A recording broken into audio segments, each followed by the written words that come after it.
Os três discípulos mais chegados de Jesus eram Pedro, Tiago, filho de Zebedeu, e João, né?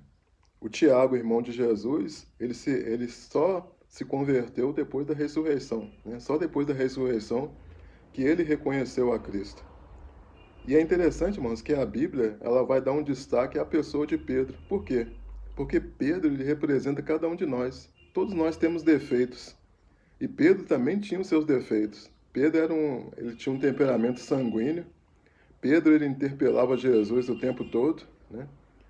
E é interessante, né, que certa feita, Pedro ele foi usado por Deus para falar a respeito de Cristo, né? E Jesus disse para ele o seguinte: Também te digo que tu és Pedro, e sobre esta pedra edificarei a minha igreja, e as portas do Hades não prevalecerão contra ela.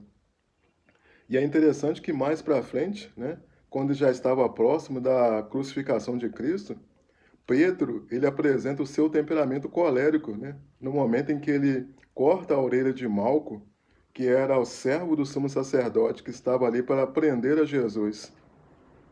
E mais para frente ele vai negar a Jesus 3 vezes. E é interessante que na terceira vez que ele nega Jesus, ele se depara com aquele olhar de Jesus, e aquele olhar de Jesus fez toda a diferença na vida de Pedro. E é interessante também que depois que Jesus ressuscitou, aquele anjo que estava ali junto ao túmulo, ele encontra com Maria Madalena e mais duas mulheres, e aquele anjo diz o seguinte: Vá, avisa aos meus discípulos e a Pedro que eu vou encontrar com eles lá na Galileia.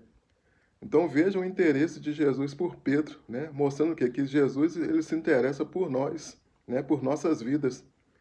Aquele anjo poderia ter falado a respeito de João. Por que ele não falou de João? Porque João foi aquela pessoa que ficou ali junto à cruz do Calvário, junto com Maria, o tempo todo ali, enquanto que Pedro estava negando Jesus. Mas Jesus tinha um interesse na vida de Pedro. Por quê? Porque a Bíblia ela quer nos mostrar que assim como Pedro tem seus defeitos, nós também temos, mas Jesus está interessado na nossa vida.